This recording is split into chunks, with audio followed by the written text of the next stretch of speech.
Assalamualaikum warahmatullahi wabarakatuh.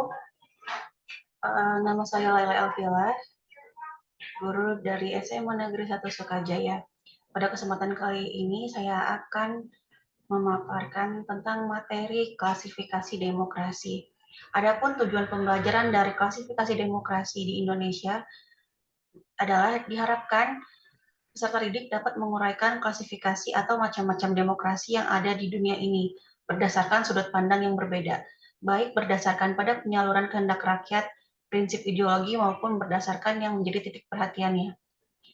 Dan harapan juga peserta didik memiliki kemampuan untuk dapat membedakan masing-masing demokrasi sesuai klasifikasi yang ada. Adapun klasifikasi demokrasi yang sudah kita ketahui di atas dapat dijabarkan sebagai berikut. Yang pertama, atas dasar penyaluran kehendak rakyat. Menurut cara penyaluran kehendak rakyat, demokrasi dibedakan atas demokrasi langsung, yaitu demokrasi yang mengikutsertakan rakyatnya secara langsung dalam menentukan kebijakan negara. Hal ini sudah diterapkan di Yunani kuno, tepatnya di Sparta dan Athena, dengan membentuk polis atau negara kota. Ini bisa terjadi dikarenakan wilayah negara kota masih kecil, tidak seperti negara yang ada saat ini. Masalah yang ditangani pun masih bersifat sederhana dan belum kompleks, dan jumlah anggota negara kota masih terbilang sedikit. Yang kedua, demokrasi tidak langsung, yaitu demokrasi yang dilakukan melalui sistem perwakilan. Artinya, rakyat untuk dapat ikut serta dalam menentukan kebijakan negara tidak dilakukan secara langsung, melainkan melalui wakil-wakil yang telah mereka pilih dalam pemilu. Penerapan demokrasi ini lebih banyak digunakan mengingat jumlah penduduk dalam suatu negara yang senantiasa bertambah. Contoh yang paling mudah adalah negara kita sendiri, yaitu Indonesia. Untuk memilih anggota DPR, DPD, DPRD tingkat provinsi maupun kabupaten, maka sudah ditentukan berdasarkan undang-undang pemilu. Berapa kuota yang dibutuhkan sehingga tidak semua rakyat Indonesia menjadi wakil rakyat yang akan duduk di badan legislatif.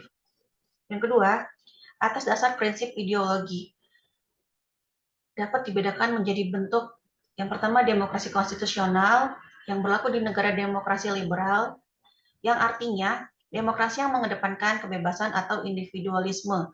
Ciri khas dari negara demokrasi konstitusional adalah kekuasaan pemerintahannya terbatas dan tidak diperkenankan banyak campur tangan dan bertindak sewenang-wenang terhadap warganya. Yang kedua, demokrasi rakyat yang biasa berlaku di demokrasi komunis, yang penerapannya demokrasi rakyat disebut juga demokrasi proletar yang haluan marxisme komunis. Demokrasi rakyat itu mencita-citakan kehidupan yang tidak mengenal kelas sosial.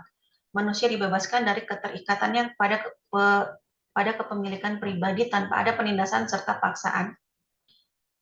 Kemudian, demokrasi berdasarkan titik perhatiannya, yang dibedakan menjadi yang pertama, demokrasi formal, yang berlaku di negara-negara liberal, yaitu demokrasi yang menjunjung tinggi persamaan dalam bidang politik tanpa disertai upaya untuk mengurangi atau menghilangkan kesenjangan dalam bidang ekonomi. Yang kedua, demokrasi material, yang berlaku di negara-negara komunis, yaitu demokrasi yang dititik beratkan pada upaya menghilangkan kesenjangan dalam bidang ekonomi, sedangkan persamaan dalam bidang politik kurang diperhatikan, bahkan kadang-kadang dihilangkan. Negara yang menganut demokrasi material ini adalah RRC, Korea Utara, Rusia. Yang ketiga, demokrasi gabungan yang biasa diterapkan di negara-negara non-blok, yaitu demokrasi yang mengambil dan menggabungkan kebaikan serta membuang keburukan demokrasi formal dan demokrasi material. Negara-negara yang menganut demokrasi gabungan antara lain Yugoslavia, Mesir, Zambia, Aljazair, Sri Lanka, India, Zimbabwe, Indonesia, Kolombia, Afrika Selatan, dan Malaysia. Sekian materi klasifikasi demokrasi pada kesempatan ini. Kurang lebihnya mohon maaf. Billahi taufiq wal hidayah. Wassalamualaikum warahmatullahi wabarakatuh.